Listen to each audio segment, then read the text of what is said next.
बीडमधली सगळी परिस्थिती आहे तर सोलापूरमधील सीना नदीला पूर आल्यानं पुराचं पाणी उत्तर सोलापूर आणि तेल गावातील नागरिकांच्या घरात शिरलंय तर उत्तर सोलापूर तालुक्यातील पाथरी गावात खत विक्रेत्या दुकानदाराचं 20 ते 25 लाखांचं नुकसान झालंय।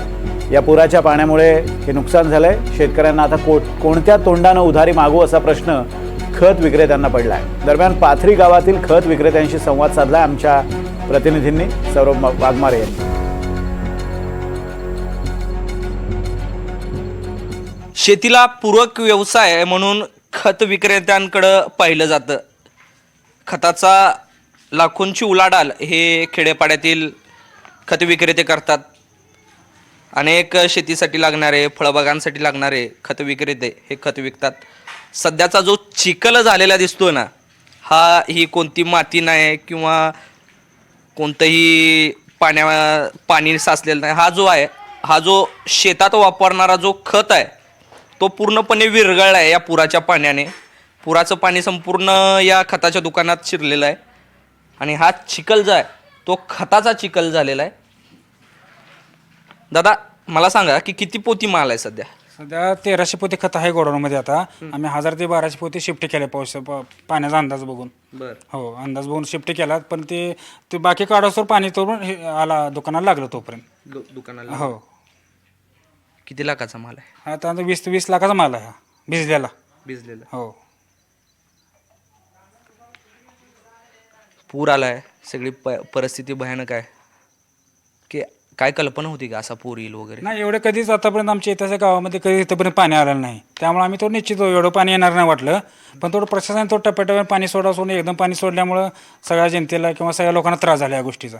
प्रशासन थोडं टप्प्याटप्प्याने पाणी सोडायला पाहिजे होतं। वन टाईम पाणी सोडल्यामुळं काय कोणाला काय करता आलं नाही, हो, काय चान्स मिळाला नाही, करता आलं नाही काहीच। स्वतःचा म्हणजे जीव वाचवण्यासाठी तुम्ही हे माल वगैरे सगळं सोडून दिलं। किती पोती काढली म्हणलात तुम्ही? 1200 पोते काढले। किती जणांनी काढली? 20 जणांचे 20 जण मुलं होते, त्यांनी सगळ्यांनी सहकार्य केलं, गावात लोकांनी सगळ्यांनी सहकार्य केल्यामुळे आम्ही तेवढं तर बाहेर काढू शकलो आम्ही। कारण एक दोघांचं काम नाही, कारण सगळा ग्रुप गावात लोकांनी सहकार्य केल्यामुळे तेवढं बाहेर निघालं आमचं तेवढं मटेरियल, ते विजून जातो तेवढं। पण साधारणतः आता ही एक पिशवी आहे, ही पिशवी पण काय विरघळलेली दिसते खालच्या बाजूने। पिशवी पूर्ण सगळी। काय किंमत आहे ह्याची? हे 600 रुपयाला एक बॅग आहे, 25 किलोची। 25 किलो? हो, 600 रुपयाला बॅग आहे। इथं हे सगळं हे जे पाणी आहे हे पुराचं पाणी खताच्या दुकानात शिरलेलं आणि ह्याला एक वेगळा रंग आला या पाण्याला, कोटिंगचा कलर आला म्हणतात दादा। बरं मला सांगा की कोणत्या ह्या क्षेत्रातल्या फळबागा आहेत की त्या फळबागांना या पुराच्या पाण्याचा फटका बसलाय? तुमच्याकडं कोणते ग्राहक आहेत की कोणत्या फळबागांसाठी कोणते खतं घेऊन जातात? आमच्याकडे मेजर ऊस आणि कांदा पीक आहे। माझ्याकडून पाथरी, तिरे, अकोले, डोणगाव, तेलगाव ह्या लोकांचं सगळ्याचं नुकसान झालेलं आहे। आणि आमचं एकतर मेजर पीक आमचं ऊस आहे। वर्षाचं पीक असते ऊस, वर्षभर सांभाळून उन्हाळ्यात पाण्या नसताना आम्ही काही पाण्याची व्यवस्था करून हे करून सगळं सांभाळलेलं होतं। आणि एकतर गेल्या वर्षी ऊसाच्या कारखान्याने शेतकऱ्यांना बिलं दिले नाहीत, आणखीन पण दिले नाहीत। एकतर त्यातून शेतकरी अडचणीत, त्यात आमचे पैसे शेतकरी खाली अडकलेले पैसे आहेत। कारण ह्या वर्षी ऊसाची परिस्थिती चांगली होती, पाऊस टायमावर पडल्यामुळे जरा ऊसाचं वगैरे वाढ चांगली झाली, कांद्याची पिके चांगली होती। पण या पुरा पाण्यामुळे सगळं ऊसाचे नुकसान झालं आणि कांद्याचं नुकसान झालं, त्यामुळे आमचे पैसे येणे कठीण, शेतकऱ्याचं जगणंच कठीण झाले।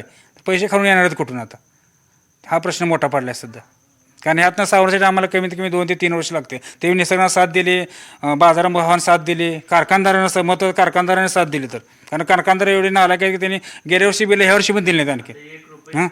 मग शेतकऱ्यांनी कसं करायचं? शेतकऱ्यांची परिस्थिती गंभीर झाली। किती लाखाची उधारे अडकले शेतकऱ्यांना? 25 लाखाची उधार आहे शेतकऱ्यांना खाली। 25 लाखाची उधार आहे, कांद्याला उसार उधार।